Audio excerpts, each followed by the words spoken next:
तो दोस्तों हम लोग अभी तक रूस और नेटो के बीच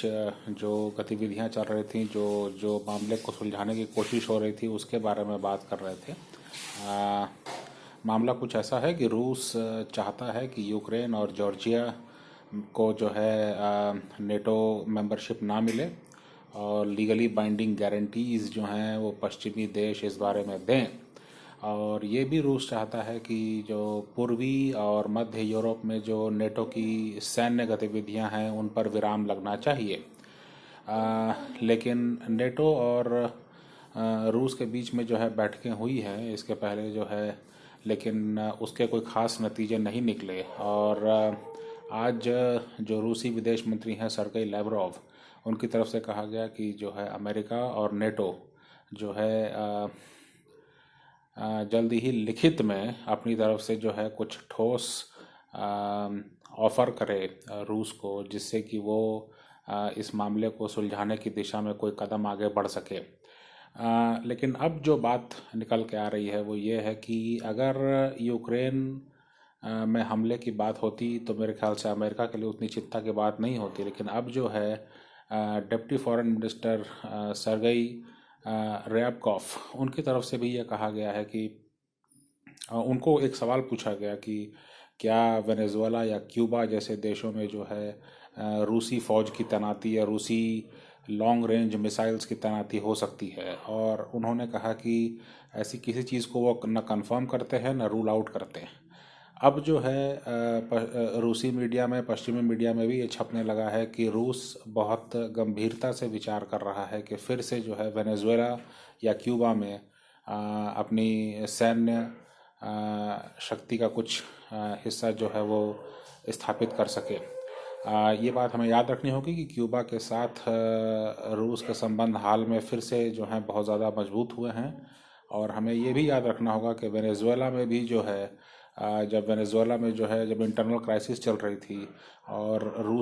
अमेरिका की तरफ से काफ़ी दबाव था वेनेजुएला पर, उस समय जो है रूस की तरफ से लॉन्ग रेंज स्ट्रेटेजिक बॉम्बर्स जो हैं वो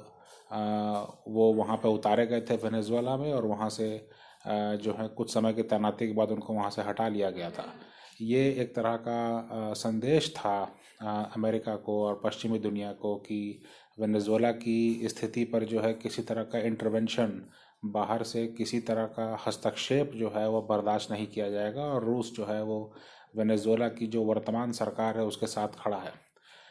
अब जो स्थिति है वो ये है कि जो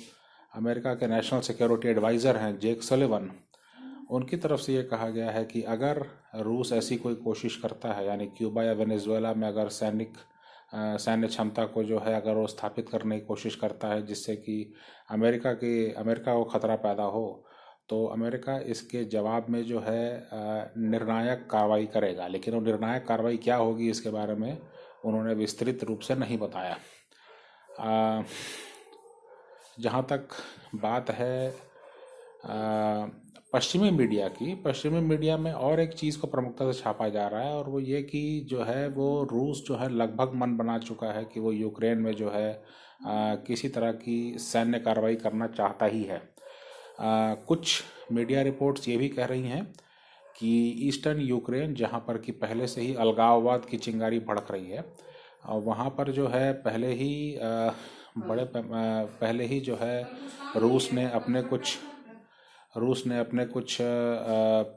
ऑपरेटिव्स जो हैं वो घुसा रखे हैं, और एक इशारा मिलने पर जो है ये ऑपरेटिव्स जो हैं वो रूस पे हमले जैसी या रूस को उकसाने वाली कोई कार्रवाई करेंगे, और वही बहाना लेकर के जो है रूस